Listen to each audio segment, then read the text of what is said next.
ತಕ್ಷಣ ಏನೋ ಒಂದು ಸಮಸ್ಯೆ ಆಗಿ ಅವಾಗ ಇದಾಗಿಬಿಟ್ಟಿರ್ತಾರ. ನೀವು ಎಲ್ಲವನ್ನು ಗೆದ್ದು ಬಂದಿರಿ, ಈಗ ಗೆದ್ದು ಇಲ್ಲಿಗೆ ಬಂದಿರಿ, ಹೌದಲ್ಲ? ಇನ್ಮೇಲೆ ಇದೇ ಭಾಗ್ಯ ನಿಮ್ಗೆ. ಇದನ್ನ ಬಳಸಿಕೊಂಡು ಇದನ್ನ ಹ್ಯಾಂಗ್ ಬಳಸಬೇಕು, ಈ ಶರೀರವನ್ನು ತಂದು ಕೊಟ್ಟಿದ್ದಾರೆ ನಿಮಗೆ ತಂದೆ ತಾಯಿ. ಇದನ್ನ ಹ್ಯಾಂಗ್ ಉಳಿಸ್ಕೋಬೇಕು, ಹ್ಯಾಂಗ್ ಬಳಸ್ಕೋಬೇಕು. ಈಗ ಬಳಸೋದು ಗೊತ್ತಿಲ್ಲ, ಉಳಿಸ್ಕೊಳ್ಳೋದು ಗೊತ್ತಿಲ್ಲ ಈಗಿನ ಜನಾಂಗಕ್ಕೆ. ಏನೇನೇನೋ ದುಶ್ಚಟಕ್ಕೆ ಬಲಿಯಾಗಿ ತಮ್ಮನ್ನು ತಾವು ಏನ್ ಮಾಡ್ಕೊಂಡ್ಬಿಡ್ತಾರೆ, ಹಾಳು ಮಾಡ್ಕೊಂಡ್ಬಿಡ್ತಾರೆ. ಅದಕ್ಕೆ ಇರುವ ಭಾಗ್ಯವನ್ನೇ ನೀವು ಭಾರಿ ನೆನಪದನ್ನು ಹರ್ಷಕತೆ ಭಾರಿಯಲ್ಲೂ ನೆನಪದಿಲ್ಲ. ಅದಕ್ಕೆ ಯಾಕಂದ್ರೆ ಅವ್ರು ಹಿಡಿದು ಹೇಳಿದಾರಲ್ಲ, ನಾ ಯಾವ್ದು ಹೇಳಿ ಯಾವ್ದು ಇಲ್ಲ ನನಗಾಗ. ಇನ್ನೊಂದಿನ ಬಂದ ಮತ್ತೊಂದಿಷ್ಟು ಏನೋ ಅವಕಾಶ ಸಿಕ್ಕರೆ ಬರ್ತೀನಿ. ಚೆನ್ನಾಗಿ ಹಿಡಿಸೋದಲ್ಲ, ಬೇಸರ ಅನ್ನಿಸ್ತದ್ರ ಮತ್ತೆ ಇದು ಏನಿದೆ ಅಲ್ರಿ, ಇದಕ್ಕೆ ಫಿಲ್ಟರ್ ಆಗಿ ಬರ್ತಾರೆ. ಇದನ್ನ ಸೀಟಿ ಹೊಡೆಯೋರು ಯಾರು ಹೊಡೆದಿಲ್ಲ. ಇಂಥ ಒಂದು ಮಂಕುತಿಮ್ಮನ ಕಗ್ಗವನ್ನು ಕೇಳಲಿಕ್ಕೆ ಸೀಟಿ ಹೊಡೆಯುವಂತ ಮಂದಿಗೆ ಬರೋದಲ್ಲ.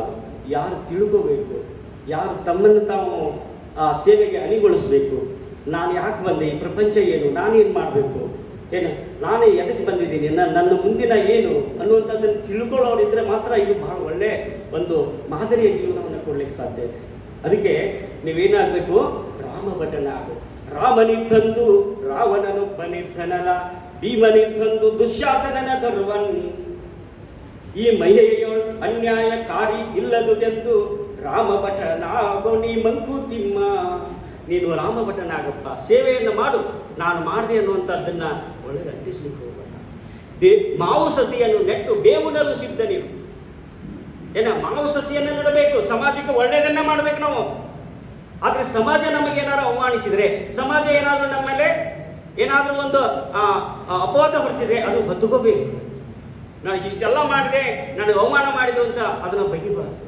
ಯಾವುದೇ ಇಲ್ಲದ ಅದನ್ನ ಲೀಡರ್ಶಿಪ್ ಹೊತ್ತು ಹೋಗಿ ಸೇವಾ ಮನೋಭಾವನೆಯನ್ನು ಮಾಡಿರ್ತೀರಾ, ಅದಕ್ಕೆ ಏನೇ ಬರಲಿ ಅದನ್ನ ನೀವು ಮಾವು ಸಸಿಯನ್ನು ನೆಟ್ಟು ಬೇವುನಲು ಸಿದ್ಧ ನೀರು. ಭೂ ವಿಷಯದಿಂದ ರಸ ಮಾರ್ಪಡುವುದಂಟು, ಭೂ ವಿಷಯದಿಂದ ರಸ ಮಾರ್ಪಡುವುದಂಟು ಆವಿವರ ತೋಟದೊಡೆಯನಿಗಿರಲಿ, ಸೇವಕನು ನೀನಂತೆ ಮಂಕುತಿಮ್ಮ. ನೀನೇನಾಗಬೇಕು,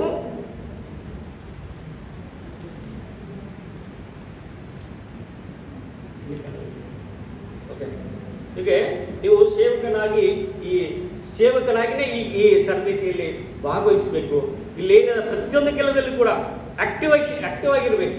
ಪ್ರತಿಯೊಂದರೂ 100% ಭಾಗಿಯಾಗಿರ್ಬೇಕು. ಅಂದಾಗ ಮಾತ್ರ ಇದೇನಾಗ್ತದೆ, ತರಬೇತಿ ನಿಮಗೆ ಬೇಸರ ತರಿಸೋದಿಲ್ಲ. ಮತ್ತೆ ಏಕಾಂತ, ಯಾವುದೇ ಒಂದು ಕೆಲಸ ಮಾಡ್ತೀರಿ ಅಂತಂದ್ರೆ ಅಲ್ಲಿ ಮಾತಾಡ್ತಾ ಇರಬಾರ್ದು.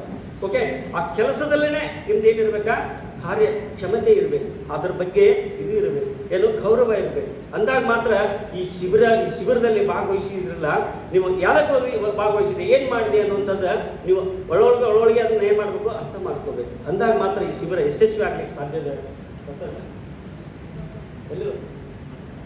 ಓಕೆ.